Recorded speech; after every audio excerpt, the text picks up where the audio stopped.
what does it mean to introduce a head coach with all the Raiders legends sitting up there with him? That seems very intentional in the type of support that he has from his franchise. Well, it's important because I think those gentlemen represent what it means to be a Raider. And I think that support that they're giving him, and for him to see it, the reflection of it. He grew up not liking those guys too much, obviously, because he was a Bronco and that. And I didn't really like the Kubiak family too much at that time. But now he's part of our family, and we're really excited. And he's got a great family as well, and got to spend time with his wife and children last night, and just really excited about the process that we went through to get here. And now it's moving on into the future. I know last year when you guys introduced Pete Carroll, you hoped that was kind of he was able to bring some stability, but here we, again, introduce a new coach. There's some sense of frustration that each year there's a different coach. Kind of like, how do you put that in perspective? Well, again, it's trying to get it right, and that's what we're trying to do. I haven't done that yet, and I think this time, again, I'm thinking right now we do have it right, and hopefully he'll be here for the next 10, 15 years to work with this organization, and that's what the goal is, and the goal is to win Super Bowls. As he said, it's not about individuals, but it's about team and it's about people. What is it that you like about the culture that comes with Klint Kubiak and what he brings to this organization in that sense? Well, again, it's going to develop because it's different everywhere. There's not a cookie cutter type of thing. As he said, he's coming to the Raiders now. That's a different organization than anybody else. There's 31 teams, and then there's the Raiders. And he understands that, again, as growing up and his family competing with us through those years. And so we'll see. It's going to be interesting. It's going to be exciting. You joked about not to stay. What's that? You want Maxx to stay? Yeah. I was just saying, you kind of joked about, not liking the Kubiak family too much, but, back in the day. But how much is it for you to have a coach that is so young but still has the amount of experience and the time around the game as he does, especially, having the father like that on that branch? Right. Well, it's a great question. And, again, it's an easy answer. It's great to have that. His father has 4 rings, and now he's got one on his own. And, that's really exciting for him. And I guess, like they said, he gets to go to a parade tomorrow, but he's coming back and he's going to be the Raider. And try to get us some parades. Sorry, I didn't mean to cut you off there. That's okay. What's the most impressive thing to you about Kubiak? Well, there's a lot of impressive things about him, but again, it's his just his way of being. I think his family, everything. It's just he's really, really a nice young man, and he's also competitive. As they say, he's a silent assassin. So I think we'll see that, and I think the Raider Nation is going to end up loving him. You mentioned that you want Maxx back, or you'd love to have Maxx back. This is that kind of crazy season where rumors start and reports surface. Have you had a chance to talk to Tim at all about any of what was said last week? No, I don't talk about that. I wouldn't talk about it even if I did. What I talk about in the locker room stays in the locker room. Mark, how important was it for you to have all those guys there on the stage, sharing the stage with Klint first? Well, yeah, as I said just a minute ago, the fact that they know what it means to be a Raider, and I think that that's a reflection of what this organization is about, and I think for Klint to see that and see the support from them is important, and to let him know that he's part of this now. You look at once a Raider, always a Raider, so he is it. And if you look at that roster, it's the guys that won the last Super Bowl for the Raiders, plus the guy that played in the last Super Bowl. Was there something to that, or is just those are the guys that you chose to There was some method to the madness. What did you see in the Super Bowl on the offensive side of the ball that really impressed you from what we called in that game? That they scored more points than the other team. So just could you put it into perspective, kind of like what has Maxx Crosby been to this organization? I know he's dealt with a lot of changes throughout his career, but he's still been, a constant presence. Maxx has been a great Raider. He is a great Raider. He's gone through a lifetime of development here for 7 or 8 years, and he still is a Raider. So it's all good. A non-Raiders question. You also own the Aces. What can you say about just your stance and your support for the women in the CBA negotiations battle? Well, I'm hoping that they've won 3 championships in the last 4 years. I'm hoping they can bring some of that over here to the Raiders. But in terms of the CBA, as an owner. As the CBA, I don't think I could talk about that because every time I talk about something, I get fined. So I'm going to keep quiet on that. But I do definitely support, the fact that the women are the league. The players are the league. I'll just put it that way. Thank you. Despite how this past season transpired, what gives you the confidence in John Spice that Brady and everyone in the front office that that can get it right?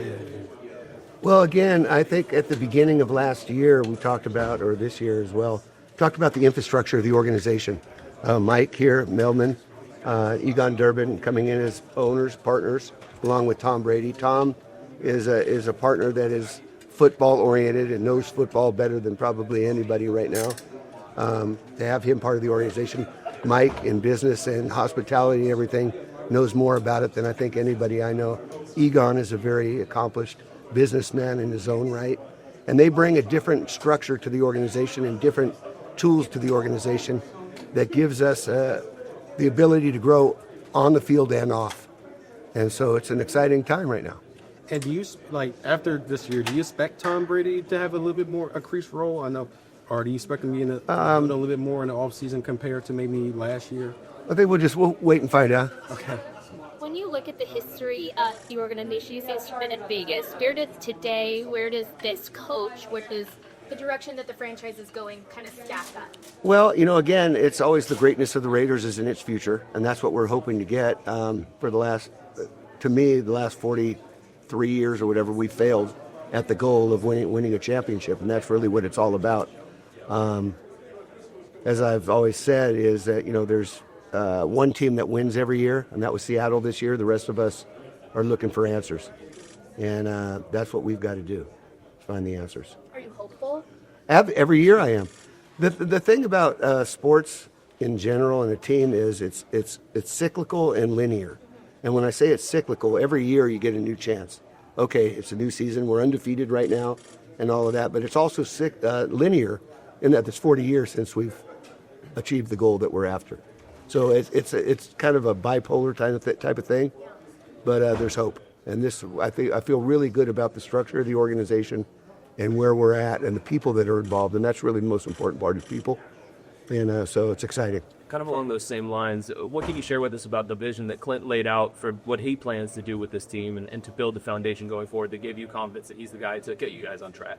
Again, it came down to where we are this year, having the first pick in the draft and everything, and understanding that there's a good chance we'll go on the offensive side of the ball.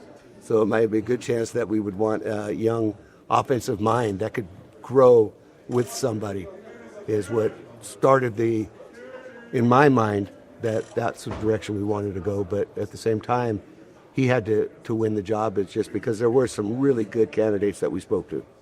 And but he definitely was the one, and it was a risk to wait till after the Super Bowl and see if that we were the ones that were going to get him, but it ended up in our favor. You got a good look at Fernando. What'd you think of him? What's that? He looked good. Yeah, he won the national championship. So that's a good thing. We'd like to have that. Well, how would you define success this next season? Well, again, success is always winning the Super Bowl, but progress is really what I'm looking for, and I've been looking for the last 5-6 years, and we just haven't achieved that yet. But keep trying, and sometimes you get it right. What do they say? Broken clock's right twice a day. Right. You mentioned before how Coach is seen from the other side. Being in the Denver organization, saw the greatness of the Raiders, and he said, "We're going to play like these guys up here next to me." How important was that for you to hear that he understood the standard and wants to get back to those championship type? Absolutely important. That's what it's all about. Because there's 31 teams and there's the Raiders, and he understands that. On that note, Kubiak said that it's not going to take words, but it'll be actions to get more Raiders fans at Allegiant. How do you think winning over the next few seasons can really grow the fan base locally, but also add that differential in the stadium between opposing fans and home fans? I think you're 100% right. Winning will help change that dynamic. When we first moved here, obviously we sold out the stadium locally, and everybody was excited. And unfortunately, we had a pandemic that didn't allow anybody to go to the stadium the second year. So we started off, and there was some excitement, and we just haven't followed through with winning. And Las Vegas is a great place for people to visit. Our stadium is probably one of the nicest in the world, and so people do want to come see it. And unfortunately, we haven't held up our end in winning to start creating and building that local fan base. But it all starts with the kids and stuff like that, so it may be 10 years or so before there is really a strong local fan base. But we're trying every day to get it better. That number 15 looked great when Michael Crabtree wore it. It could look good again in Allegiant Stadium, possibly. It's possible. It looked great when Tom Flores wore it. Yeah. Just throwing it out there. Mark, it looks like the NBA is going to be voting on new expansion teams this summer. Do you have any thoughts on that, or Las Vegas potentially getting an NBA team? I think Las Vegas is a great market for basketball. There's no question about it. Yeah. You're going to have 13? What's that now? Would you be involved with that? I'm not going to comment on that. Mark, many fans have wondered just what the structure is like, the hierarchy, decision-making wise. You know, the statement obviously came out that both John and Tom led the search.